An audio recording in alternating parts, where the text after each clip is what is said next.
That spitting is not a good sign. Damn, this stuff hurts! What's this burning stuff? Ow, spitter goo!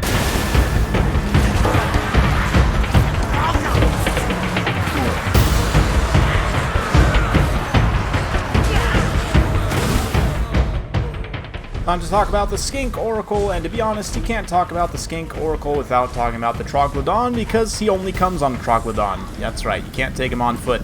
What does the Skink Oracle offer, though? Mixed lore of magic, a whole bunch of different spell combinations here. He's got Earthblood and Harmonic Conversions in this particular setup. This is probably going to be the most common setup. Also has access to Fireball, which is nice, but it's not as good without Kindle Flame. But the Troglodon itself is, of course, a big old monster. It helpfully, Samurai Warrior here brought a Feral Carnosaur, so we could just compare side by side. You can see it's pretty similar in terms of stats to the Feral Carnosaur. Carnosaur obviously having Frenzied, a little bit juiced up right now, but the Skink Oracle doesn't have the anti-large, obviously, but does gain an anti-large AP missile attack that looks quite scary on paper, and is, in fact, pretty good. Some explosive damage, not too much, mostly 320 armor piercing plus 150 bonus versus large. A very, very strong shooting attack. Only 120 range is fairly limited, so you got to be careful of that. He's also got the Spirit of Tepok, Regiment of Renowned Quadlier. This one in particular has Shield of Thorns and Lesser Banishment. Of course, the big old stock Master of the Sacred Places, Stock Aura, currently hiding things from me. I've got Chameleon Stalkers in the front line, Oxyod leading the way, of course, Skink Cohort with Javs, more Skink Cohort. I've got a Doombull leading my army, Jabber Scythe, the Blood Brute Behemoth, Wargore on foot, a whole bunch of Ungors, Ungor Raiders, some Hounds hidden in the woods in the distance there. But, yeah. Already, the Skink's going to charge in, Chameleon Stalkers, throwing their little precursor weapons, and then fighting. Basically, from what I've seen with the Chameleon Stalkers, you really want to let them sit and kind of shoot with their missile weapon, like just leave them on fire at will. I don't know, unless you want to direct it at something specific. But anyway, you can see already the guy's coming forward and spitting. Oh yeah, we'll watch him cast some spells here. Throwing out a little Harmonic Convergence, probably. Oop, a little Earthblood. There's the spit. Nice spitting attack there. It's kind of a creepy looking thing with like no eyes and stuff. And it's not totally the same animations as the Carnosaur. I don't know. We'll kind of keep them both in view here. You guys can judge for yourself. He does have a little poison spurt that comes out. Similar animations for sure. That tail swipe might have been the same. But, ooh, I think that was a new one, potentially. Jabber Scythe comes in and just gets absolutely canned here. I kind of played myself by casting Mantle of Garok here as well on the Blood Brute Behemoth, so he lost a bit of armor and just got shredded by javelins. Didn't really take that great of advantage of the extra weapon strength and melee attack. Doombull's also going to come in, start to pop his buffs up, see if we can't salvage this single entity fight, but Skink Oracle, while he's not the most powerful melee combatant, is decent enough to help support in this type of an engagement. He's got Earthblood, of course, healing this pocket of single entities as well, which is quite strong. And not only that, the possibility, I mean, obviously you're going to see a lot of him with Oxyotl in this early access, but if for other lords as well, like Krokar, who you can't take that much healing, like realistically you can only take, what's it called? Rev Crystal, right? Revivification Crystal, that's the thing. As the Spirit of Tepok here gets locked on the ground by some of the Hounds, and the Carnosaur, Feral Carnosaur, actually getting routed here. We're also just about able to pull fully back here with the Wargore, the Doombull, the Bray Shaman also on his Chariot, contributing some pretty important damage. Another Mantle of Garok pop, a little bit risky, but 702 weapon strength with that active. It's just going to come in and try and beat down the Spirit of Tepok, do a little bit of regeneration as well. Skink Oracle's gone, so I'm feeling pretty good about my chances at this point. I've got some Hounds kind of chasing some units. We've got the Wargore in pursuit of Oxyotl. The Wargore does have missile block chance. I don't know. It appears Oxyotl does not care. And my Doombull is now going to get fully surrounded by Skinks, which is not necessarily ideal, but he'll be able to grind some of them down. But more importantly, I've made a huge mistake in letting the Skink Oracle come back. Did not have resources in position to rout it off when I had the opportunity, so As a result, it's going to start healing itself back up. I'm going to try and finish it with the Beastmen on the chariot here, but a couple of nice tail swipes, and I think this could quickly turn against me. Obviously, Beastmen on the Tuskor chariot. Decent weapon strength, but the poison as well. That's the other thing about the Troglodon that gives it an advantage over the Carnosaur, is it does deal poison damage in melee. So, of course, you can't take the Troglodon as a unit, and there's also an ROR we'll take a look at after the fact. But man, look at that little, their little, like, flaming whatever, flaming, like, grenade blowpipes. I don't know if I've actually seen them use them that much, but they seem very strong like that. They're doing quite a bit of burst damage to poor Doombull there. But even still, feeling pretty confident. Still got the Jabberslythe alive. He's kind of controlling the forest here. The Wargore was able to, with the help of these hounds, eventually catch poor Oxyotl and beat him down. So, nice day for the Wargore. But, of course, Lizardmen still have leadership left. And look at this, a nice assassination. Harmonic Convergence comes in. Skink Oracle just finishes the Doombull. Now turns his attention to the Shaman, who immediately is going to get terrified and attempt to run for his life. And just like that, Lizardmen are potentially going to be able to get back in this game. All of a sudden, you know, it might seem like I have a lot of stuff, but in fact, there's a still healthy unit of Chameleon Stalkers here. I do have quite a bit of Hounds and the Wargore to try and support leadership, but the Hounds are, of course, not the biggest threat. And also have the Jabberslythe, but Oracle has a little bit of ammunition left as well, so let's have a look here. I'm going to try and run the Jabberslythe through the forest, the jungle rather. He still gets hit though, and just nopes out. Yep, he's going to shatter, so that's a little bit unfortunate. Opal Amulet, a little bit of cold-blooded to keep the leadership up as I pursue with the health unit of Hounds. This trying to get back to the Skink support. There's more Skinks rallying to the cause. And this unit of Stalkers in particular, quite healthy. It's going to get in here and probably get some good work done on these Hounds. They've used up all their precursor blowpipes. You know, mouth grenades, if you will. Honestly hilarious. But nice little screening action there. They're going to come in and clean up those Ungor Spearmen. Wargore's trying to get into position to support, but the Hounds did get terrified away there. So all of a sudden, despite what the balance of power may say, balance of power is kind of, as always with the Beastmen, a little bit falsely inflated. But, oh man, even a non-anti-large target, really good damage there on the Wargore.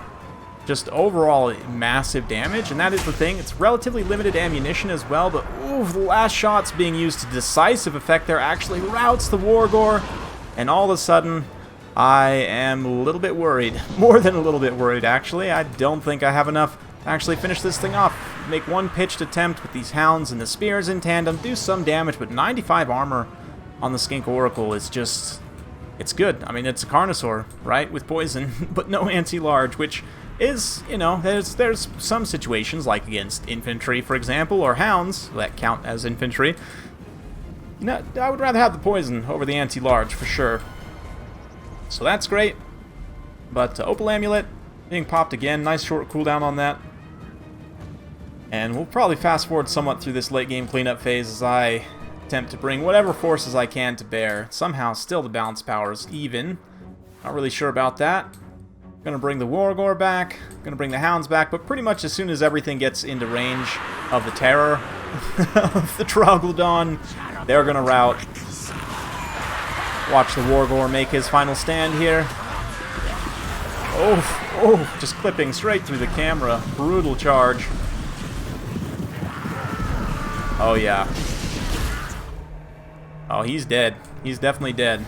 He's there right there, but he's about to be dead. Anyway, awesome game. Very well played to Samurai Warrior. Yeah, I thought I had him there for a minute, but nice comeback. Skink Oracle, 3,243 damage value, absolutely saved the game for Samurai Warrior. You know, getting him rallied back, healing himself, sustaining through that late game, and just because honestly, a lot of what I had, like, yes, I did win some fights pretty decisively, but at the same time, took a lot of damage in the process, and, you know, that just as a result, the Oracle was able to finish things. Doombull did pretty good, definitely paid for himself. Wargore did too, considering he's just on foot with almost nothing. Shaman also very cost-effective. Overall, I feel like my build did pretty well. I mean, the Ungors are a little bit of a nope, but Hounds actually, one thing I've realized in this early access time frame is Hounds are a big pain for Lizardmen to deal with. You should definitely be taking hounds against them at all times, pretty much, to clean up skinks. Yeah, didn't quite pay for the Jabber Scythe. Gorgon, though, almost 3,000 damage value. Very good stuff fighting other monsters. Oxyobel pays for himself, even though, yeah, kind of gets canned there. Oracle, obviously, we all saw. Very good. The Chameleon Stalkers, you know, these units have a hard time paying for themselves at their current price bracket, and I have an upcoming video planned about this, but I do think they're not going to be very good in multiplayer as they're currently implemented. I think I've maybe only seen them pay for them once or twice, and this is one of the times. A couple of them, only one of them technically actually paid for themselves, but even still, just clutching out with that late game engagement, helping to support the Oracle, definitely is nice to have. The regular Carnosaur didn't quite pay for itself. Cohort of Waddle also. Sorry, Spirit of Tepok. Cohort of Waddle is something else. Spirit of Tepok. The Quaddles in general, I think, are a little bit of a weird one to use. They are going to be good in certain situations, as you will see. But I do think you need to use them only in specific niche situations. They're fun for sure, but not super competitive, I don't think. Cohort Javelins do a great job, so generally very, very fun stuff. So let's just quickly show the Oracle's other spell loadout, other spells he has and items and so forth. So he's going to be a very good character, honestly. Going to be very competitive, I think, because it's a missile monster, which means that you can kind of try and trade to a degree with like missile cavalry or other. You don't really want to trade with like an infantry missile line, obviously, because that's going to be way too much volume for you to handle. But yeah, Troglodon here, and if we look, the Carnosaur's base stats are more or less the same, right? Carnosaur has obviously the Frenzy, anti-large, and a little bit higher weapon strength, but then you know, the Troglodon comes with the poison, missile attack, poison melee attack, armor piercing, anti-large missile as well, obviously. So the Skink Oracle, you get Foe Seeker here, Harmonic Convergence, and Earthblood, as y'all have seen, Flock of Doom, and Wisson's Wild Form, Fireball, and Wind Blast. So pretty good spell loadout, honestly. Flock of Doom is okay. Fireball is definitely good in certain situations. Again, not as good without Kindle Flame, but can be useful if you're going to have this guy and you need to maybe shoot a cannon or something at long range. It's got the Opal Amulet, which is fantastic, but given that you can only take him on the Troglodon, he is relatively expensive. 2,150 base price, so what you're paying for, you know, over a regular feral Troglodon, right, is a pretty, you know, 450 point premium, and you don't really, I mean, what you pick up is 6 HP and 5 leadership, which is nice, don't get me wrong, 5 leadership. You also get Cold-Blooded and Encourage, and no in range, so effectively you're getting, you know, what is this, another extra 6 or 8 leadership, I think, plus the possibility to give yourself more leadership and stop somebody else's enrage rather than enraging yourself.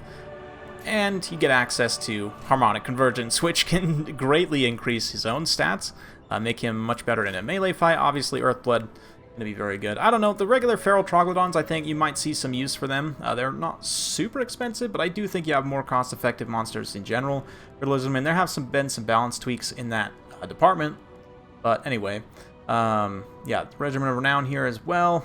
Take a look, the Pale Death gets this ability here. Primeval Roar, nice melee attack buff. That's actually pretty good as well. That gives you a melee attack buff that's not tied to a Lord, which I don't think you actually have any melee attack buffs besides, well, Harmonic Convergence now, technically.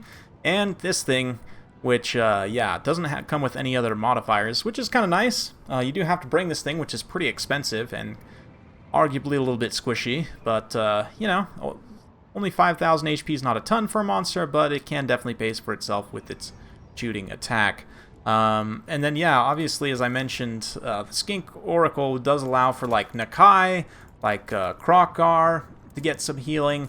Even offers some pretty good synergy with Slann with, like, a really light spell loadout. This is something I haven't quite been able to try yet, but I do want to try is, like, a light Slann, for example. Go with a non-healing Slann, like, yeah, like light. You go with, like, a wide Skink build. Obviously, Exorcism great for Skinks. And you just take, you know, maybe Shem's Burning Gaze and nets to be able to shoot stuff. And then you kind of get some synergy there with the Oracle, you know, being able to blow up certain targets. And then the Oracle can also come in and heal the Slann, help protect it in melee. And, you know, he still gets, you definitely get enough Winds of Magic between the two of them to get, you know, plenty of spells out. I do think it's worth going to Double Caster in some situations, or even Mazda Mundi. I mean, That gives you at least a double kind of trickle heal, obviously. Anyway, a lot of good possibilities. I really like the Skink Oracle. I think he's probably the best thing coming in the DLC for Lizardmen. Hard to say. It's a small sample size of games, but let me know what you guys think in the comments below. Hopefully you enjoyed. If you like this sort of content, be sure to like, subscribe, hit that bell notification. Every time I upload a new video, you'll be notified. Thanks again. See you next time.